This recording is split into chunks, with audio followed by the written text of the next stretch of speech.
I think اگر اس کو لے کے آگے چلیں اور اگر پیپلز پارٹی اور حکومت مل کے ریفارم پہ کہیں ایگری ہوں تو پھر باقی جماعتوں کو بھی آسانی رہے گی.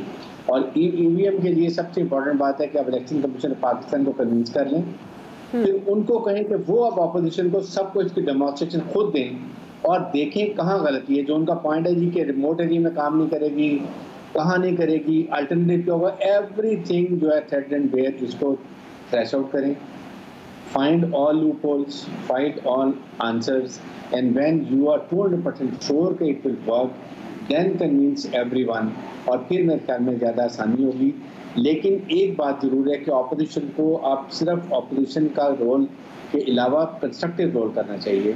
اب ان کو مل بیٹھ کے کہیں نہ کہیں پاکستان کے لیے حالات بہتر کرنے چاہیے, اس لیے کہ آپ افغانستان میں حالات بہتر ہو رہے ہیں. پاکستان کو اس وقت ضرورت ہے ایک اسٹیبل گورنمنٹ کی تاکہ آئندہ کے لیے اکنامک ترقی کر سکیں. بالکل جی صحیح ہے. جہاں اپوزیشن کی ذمہ داری ہے کہ جب ریاست کی فائدے کی بات ہے تو ظاہر ہے اپوزیشن اور حکومت کو ایک پیج پر ہونا چاہیے. رائے آپ جان چکے. ابھی ایک بریک لیتے ہیں جی, بریک سے واپس آئیں گے. ہمارا تیسرا سوال ہے کراچی میں ترقی, بلاول بھٹو کا دعویٰ کس حد تک درست ہے؟ رائے لیں گے بریک کے بعد.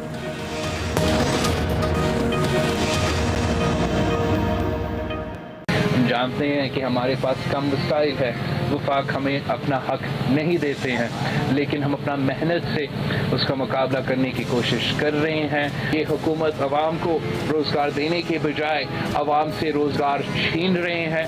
وعدہ کیا تھا 1 کروڑ نوکریوں کا, لیکن جب حکومت کا موقع ملا تو جن کے پاس روزگار موجود تھا ان سے بھی روزگار چھیننے کی کوشش کی جا رہی ہے.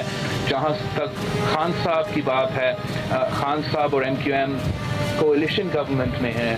انہوں نے مل کے پچھلے 3 سالوں میں اس شہر میں نہ ایک اینٹ لگایا ہے, نہ ایک قطرہ پانی کا اضافہ کیا ہے, نہ 1 میگا واٹ بجلی کا اضافہ کیا ہے.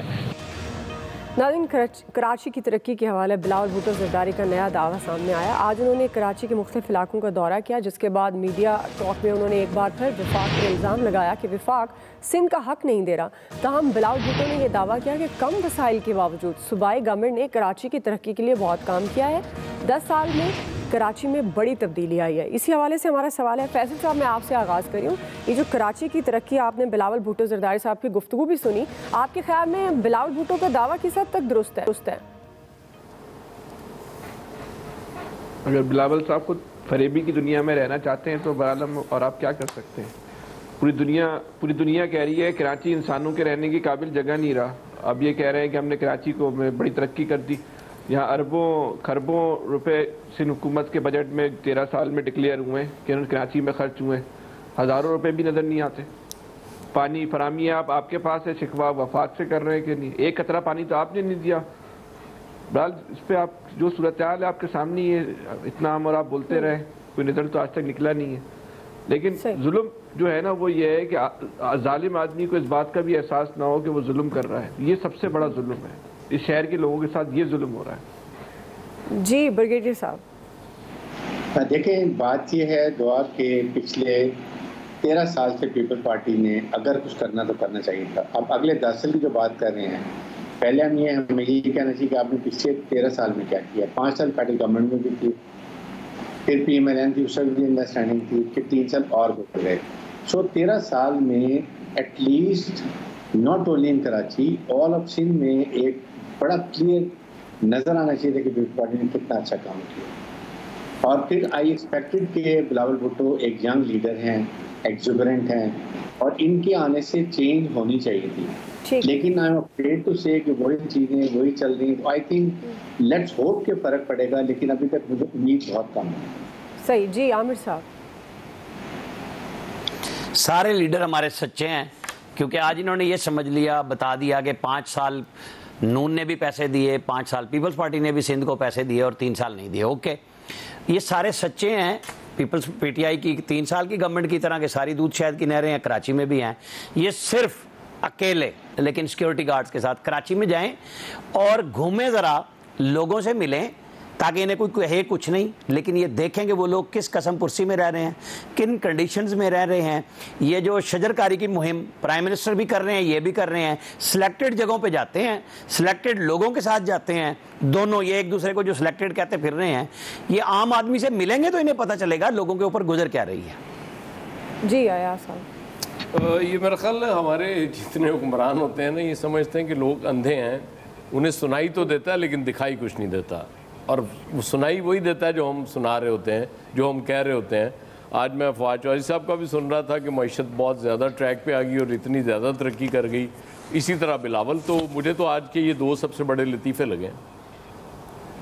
جی الیاس صاحب، یہاں سارے حکمران آتے ہیں، اپنے دور کو کہتے ہیں سب اچھا کی رپورٹ دیتے ہیں، جبکہ حقائق برعکس ہوتے ہیں، کیونکہ انہوں نے کمروں میں بیٹھنا، محل میں بیٹھنا ہے، باہر تو کسی نے دیکھنا نہیں، عام آدمی کی زندگی کا ان کو پتہ ہی نہیں ہے، ان کو تو قیمتوں کا نہیں پتہ، کبھی یہ چیز نہیں لینے گئے، نہ ان کو پتہ کہ کس طرح لوگ رہتے ہیں، کس طرح بجلی گزارا کرتے ہیں، ان کا بجٹ کیسا ہے، کس طرح کھاتے ہیں، کس طرح ان کو چیزیں ملتی ہیں، یہ ان کو پتہ ہی نہیں ہے، یہ تو بس صرف کاغذ دیکھتے ہیں، باقی ان کو ریئلٹی کا اس کو کسی کو نہیں پتہ۔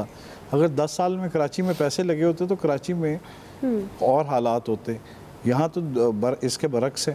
اب دیکھ لیں 3 سال، یہ بلاول یہ صحیح کریں کہ 3 سال اس گورنمنٹ میں بھی کچھ نہیں ہوا، کراچی کے لیے یہی بات چیت کی جاتی رہی کہ جی پلان آ رہا ہے، اتنے ارب روپے لگیں گے، کہاں لگے؟ کچھ نہیں۔ لوگ اسی طرح دیکھ رہے ہیں کہ انتظار میں ہیں کہ کب وہ جو باتیں کی جاتی ہیں اس پر عمل درآمد ہوگا۔ پانی کا وہ صحیح کریں گے، ایک قطرہ بھی کسی کو دستیاب نہیں، حالانکہ اس کے بارے میں گورنمنٹ کو چاہیے کہ لوگوں کو پانی کی تو فراہمی کی جائے۔ صحیح۔ ایاز صاحب جاتے تھے ایک ضمنی سوال، یہ لوگوں کی، ہم عوام کی تکالیف کی بار بار بات کرتے ہیں، تو عوام ہی تو ان کو ووٹ دیتی ہے، منتخب کرتی ہے، اور اگر 10 سال سے وہ حکمرانی کر رہے ہیں تو عوام کی وجہ سے ہی کر رہے ہیں۔ اب عوام کیا کریں دعا، وہ کہیں اور سے تو نہیں لا سکتے نا کہ کہیں پر کوئی برطانوی الیکٹ کر لیں جا کے، یا کوئی امریکی الیکٹ کر لیں، انہوں نے یہیں سے الیکٹ کرنا ہے، تو یہی ان کے سامنے ہوتے ہیں، انہی کو ووٹ دے دیتے ہیں۔